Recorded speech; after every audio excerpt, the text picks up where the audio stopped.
Hey guys, this week we did our third mini project for the semester. Um, I'll get into what it is, but basically the name of my application is the Kitchen Wizard app. This is a tablet app, but it can be used on a smartphone as well.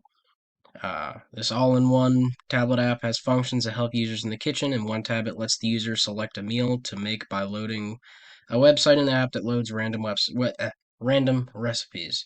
In another, it lets the user enter a shopping list in a notepad-style area.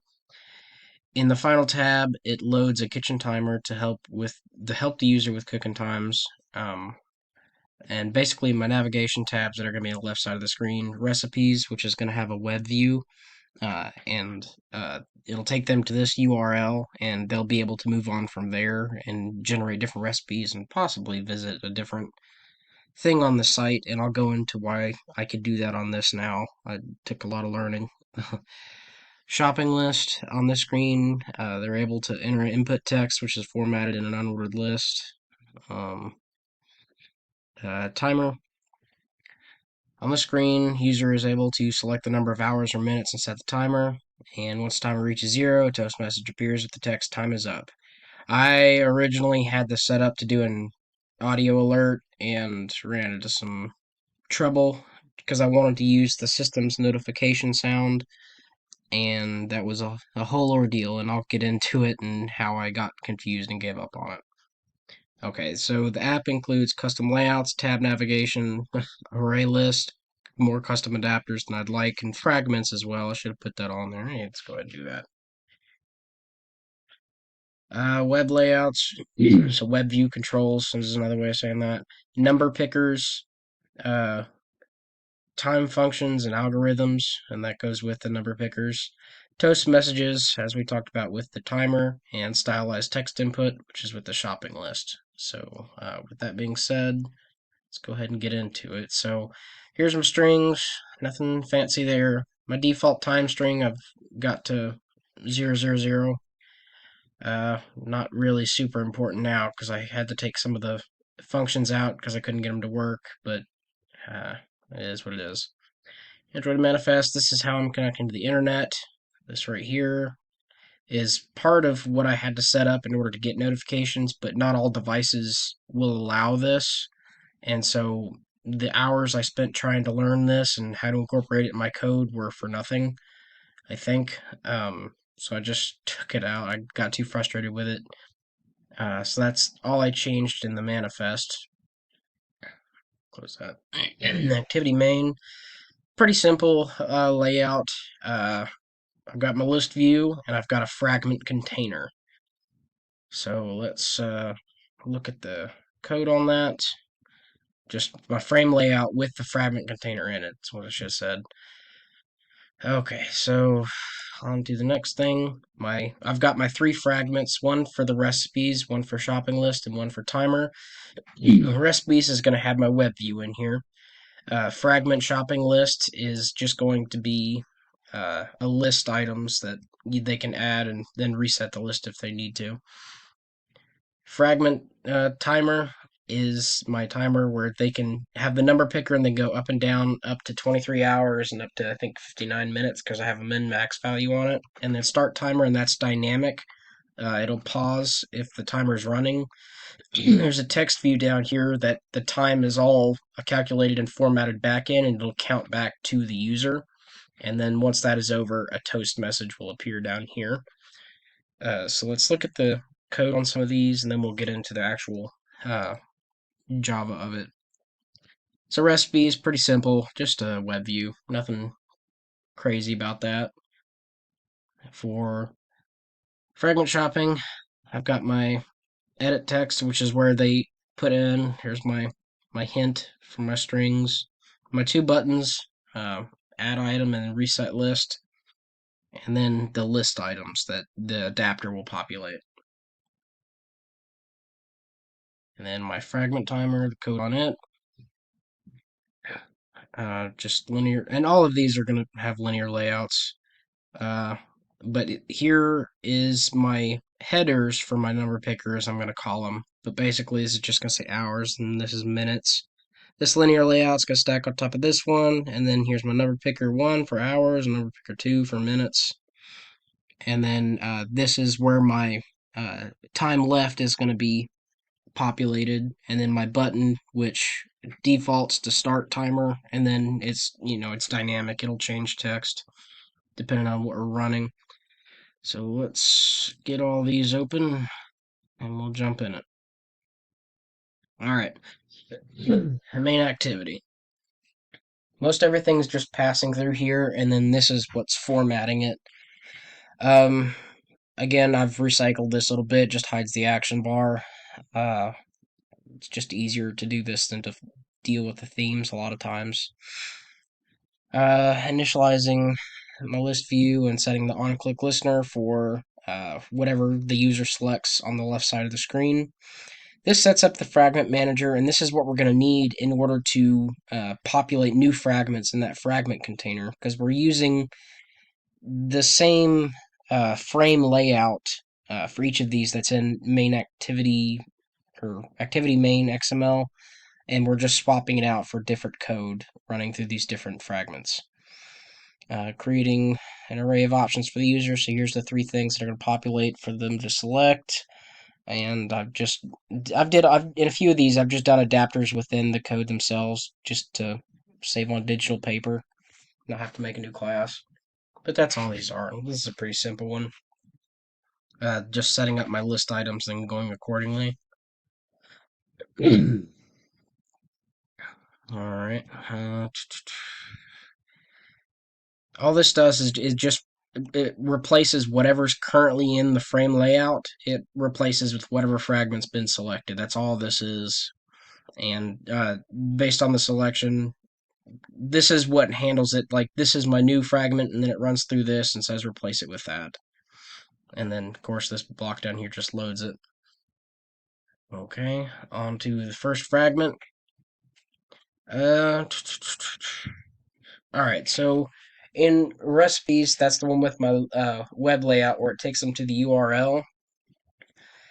I couldn't get it to load to any other website. Like, if I clicked the random recipe button in the generator, it would not go, it would not load the page correctly, and I found out that you have to go in and kind of allow for that with a web view client.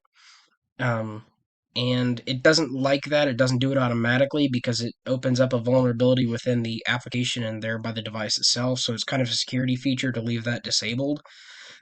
So to get around that, I forced it and then put a suppress lint on it. But yeah, I'll show you what that does here in a minute. And each of these, of course, I've got my layout inflator for each of the different fragments. Getting my web view control, setting my web settings to JavaScript enabled true so that it can load any subsequent web pages. That's all the web client is doing to handle navigation requests. This is just the default website that I have in there. And this URL, I mean, it's got several different things in it, not just recipes, but this was the easiest one, or the one I liked the most, I should say. Not the easiest one, but yeah. Uh, Okay, yeah. So overrides the function so that the URL handling is done within the web view control and not in the system's browser or anything like that. It's all done within the app. Let's go to shopping list fragment. Inflates, initializes the array list. On-click lambdas for the add and the reset buttons for my list. This is just adding my item to the list and to the adapter. And then this just resets it. That's all there is to that one. Timer fragment was probably the most difficult one, simply because you're doing a lot of back and forth. I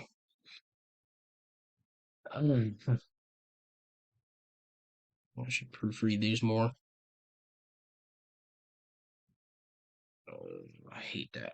Okay, so here I am inflating and getting the layout controls, and here I'm setting my minimum value and maximum value. I don't want the user scrolling to infinity hours or whatever. Same thing for the minutes, because, yeah, so it's really a 23-hour and 59-minute timer. Setting my on-click listener for the start button. Depending on if the timer is running, it'll run through the pause timer or the start timer, which changes the buttons and everything. Uh, yeah. This, you'll see a bunch of commented out code in this, and it's what I was talking about with the notifications thing. I had a lot of trouble and ended up just giving up on. So you'll see a lot of code through here. It's non-functional. I don't know how to make it functional, but I didn't want to delete it because I spent so much time, and I might still go back and change it. I don't know yet. Okay, getting my hours and minutes from whatever the user puts in the number pickers, and then I'm running through and converting. So I'm taking hours, multiplying by 60 to get my minutes, adding it to my minutes, and then multiplying it by 60,000 to get my milliseconds. So instead of doing it in two different lines, I just went ahead and did it in the one. Okay, so setting a countdown timer. It counts down by millisecond. Okay. Yeah, all this is just running that timer backwards. And then this is whenever it's done, it'll display that toast message and it'll show it with the. Where did I have that bit of code? Maybe it was in the commented out stuff, but well, I have it to where my icon launcher pops up as a little image.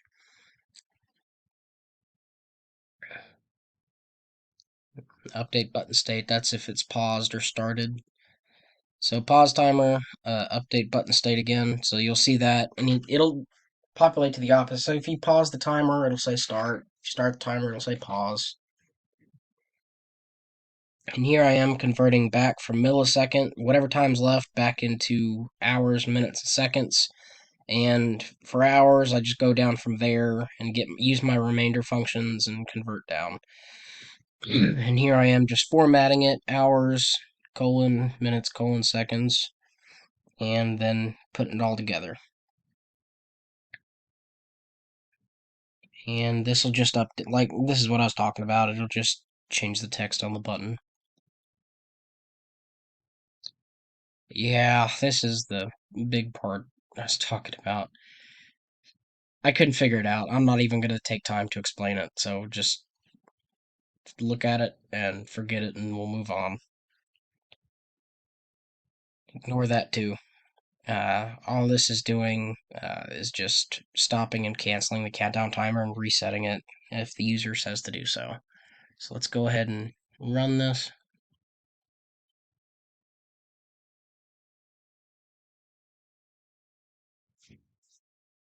Okay. So this works in landscape and portrait mode. I'm going to do it in landscape just so it's prettier. But there it is. Okay. So we'll start with recipes. Wait for it to load. Okay, random website. So we've got roasted shallot vinaigrette. It's got all my stuff through here. And again, I didn't do any of this. This is just part of the actual website. But being able to actually move on to the next page is part of the code of the app. That's what I was talking about. You had to enable the JavaScript. French toast popcorn season. That sounds kind of interesting.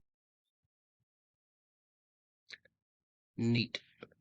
All right, let's go to shopping list. Let's say Q number uh, Doritos.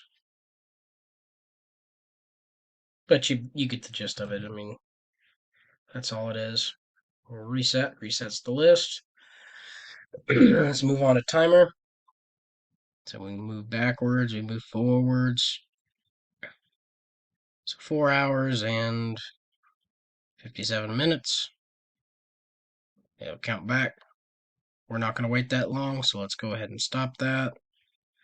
Let's move up to 0 hours, 0 minutes. So it's going to cancel, or it's going to end automatically as soon as we hit it. So time is up. There's my toast notification. But just to show that we can go through and click on something else. There we go. I'll set that up for skin, but that's all there is to it this week. Thank you.